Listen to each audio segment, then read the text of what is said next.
चलिए वीडियो को स्टार्ट करते हैं। आज हम बताएंगे जीव जनन कैसे करते हैं। याद रखिएगा, जीव जनन कैसे करते हैं। और आपको पता होगा कि परीक्षा से पहले मैथ का सारा जितने भी पाठ है सारा का सारा एक एक करके एक भी क्वेश्चन नहीं छोड़ा हूँ, एक एक करके सारा ख़त्म कर दिया हूँ और सारा सोल्व भी कर दिया हूँ। इसी वीडियो के नीचे में कुछ का यानी कि लिंक दिया गया होगा और बाद बाकी आप प्ले लिस्ट में देख सकते हैं।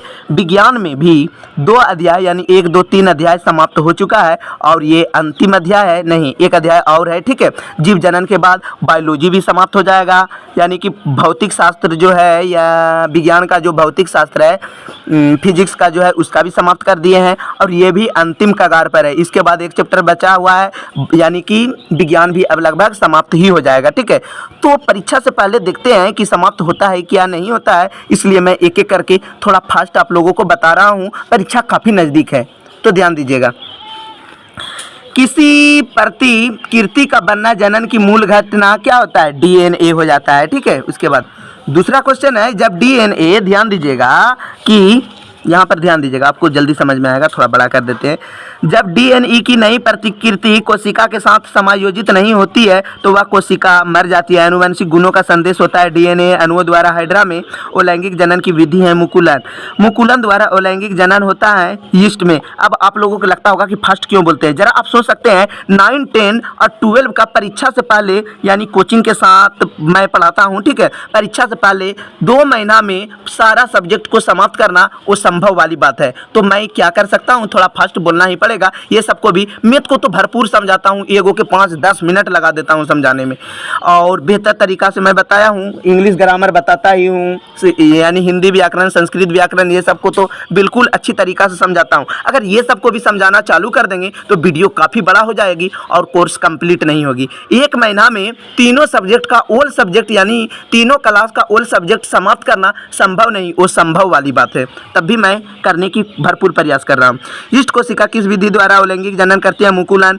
एकल जीव प्लाज्मोडियम में किस विधि द्वारा होती है? बहुखंडन में। स्पाइरोगायरा में प्रजनन किस विधि में होता है? खंडन विधि द्वारा होता है। जनन की किस विधि द्वारा समान गुणों वाले जीवों को विशाल आबादी में कायम रखा जाता है? कायिक प्रबंधन। ब्रायोफिल्म किस भाग द्वारा जनन होता है? पत्ती। बीजों को लैंगिक जनन का उत्पाद कहा जाता है क्योंकि वे नए पादपों को जन्म देते हैं। पुंकेसर में होता है। परागन होता है। पुष्प का सबसे गहरी भाग बाह्यदलपुंज होता है। पराग कोश में होते हैं, क्या होते हैं? परागगण होते हैं। उड़हुल किस प्रकार के पुष्प है? द्विलिंगी है। ठीक है, अड़हुल जिसे बोला जाता है। पौधे किस प्रकार के अंग का बीजांड करता है? अंडाशय में। उसके बाद और भी है, ध्यान दीजिएगा, काफ़ी इंपॉर्टेंट है, जो आपको पता होगा। क्लास 10th का जो एग्ज़ाम होगी, 2 बार बोर्ड एग्जाम होगी, एक बार ऑब्जेक्टिव का, एक बार सब्जेक्टिव का, और दोनों ही आपके लिए काफ़ी टर्निंग पॉइंट साबित होगी। फिम्बरी नामक संरचना कहाँ पाई जाती है? तो पता होगा अंडाशय में। ठीक है, परिपक्व हो जाने पर अंडाशय विकसित हो जाता है, किसमें हो जाता है? फल। मानव मादा जनन तंत्र का भाग नहीं है, वो हो जाएगा शुक्रवाहिनी। मानव में गर्भ की अवधि कितनी होती है? 270 दिन, या फिर 9 माह भी रहेगा तो आपको लगा देना है। ठीक है, 9 महीना में भी होता है। जनन संचरित रोग है, इनमें से सभी होता है। सिफिलिस भी है, एड्स भी है, गोनेरिया भी है। मानव मादा में निषेचन कहाँ होता है? फैलोपियन नली में होता है। एक लिंगी पुष्प का उदाहरण है पपीता। इसके बाद है जनन की मूल घटना, डाइस है, क्या हो जाएगा? जनन की मूल घटना डीएनए की प्रतिकृति बनाना। डीएनए डाइस में पाया जाता है, कोशिका के केंद्रक में पाया जाता है। समान जीन संरचना वाले जीव को क्लोन कहते हैं। अंडाशय वर्तिका और वर्तिकाग्र पुष्प के डाइस जनन भाग में होता है, तो हो जाएगा मादा जनन अंग या जायांग में होता है।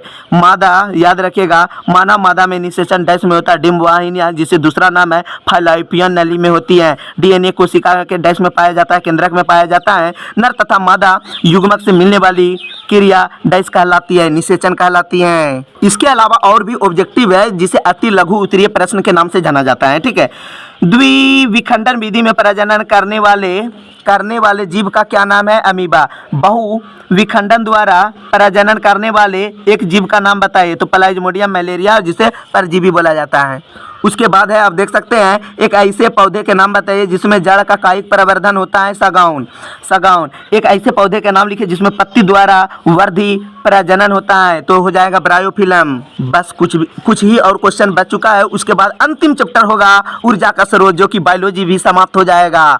तो आप लोगों को ये ये भी होगा तो आज से कल तक में आपको वीडियो मिल जाएगा, ठीक है। काफ़ी परेशान हूँ, आपको पता होगा कितना बार एक ही बात बोलना वो संभव वाली बात है। थोड़ा सा हमें भी प्रॉब्लम समझिए कि दिन भर कोचिंग स्कूल में बिजी रहता हूँ, थोड़ा सा भी 5 मिनट भी टाइम मिल जाता है तो मैं आप लोगों के लिए वीडियो बना देता हूँ। खाना तो मुश्किल हो जाता है, ठीक है, यानी कि पढ़ाने वक्त भी मैं थोड़ा सा इधर उधर करके खाना पड़ता है। किसी विशिष्ट आनुवंशिक पदार्थ के अंदर प्रोटीन की संश्लेषण सूचनाबद्ध कूटबद्ध रहती है डीएनए में। मुकुलन से नए जीव का विकसित होना मुकुलन कहलाता है। ऐसे 2 जंतुओं के नाम लिखे जो मुकुलन द्वारा नए जीव का उत्पन्न करते हैं, हाइड्रा और यीस्ट। 2 ऐसे जंतुओं के नाम लिखे जिसमें पुनरुद्भवन द्वारा भी नए जंतु का उद्भव होता है, तो पहले नेरिया और हाइड्रा। एक ऐसे जंतु के नाम लिखे जिसमें बाह्य निषेचन होता है, मेढक। किसी एक उभयलिंगी पौधे के नाम बताइए, सरसों और गुड़हल। किसी एक उभयलिंगी जंतु के नाम बताइए तो हो जाएगा केंचुआ, जो चारा बोला जाता है, ठीक है, हाइड्रा। किसके द्वारा भ्रूण को माँ से रुधिर मिलता है, यानी किसके द्वारा भ्रूण में जो होता है, ठीक है, माँ के रुधिर से पोषण मिलता है। जो गर्भ में जो यानी कि महिला के गर्भ में जो बच्चा होता है, ठीक है, यानी कि बच्चे पाया जाता है, शिशु हो या जो भी हो, माँ से उसका रुधिर यानी पोषण किससे मिलता है, तो अपरा द्वारा जो है रुधिर द्वारा उसका पोषण मिल जाता है। एक ऐसे पौधे के नाम लिखिए जिसमें मुख्यतः कीट परागन होता है, तो मदार। अगला दिन चलेगा ऊर्जा का स्रोत। तो चैनल को आप सब्सक्राइब करने ना भूलें, नहीं तो ये चैनल आपके हाथ से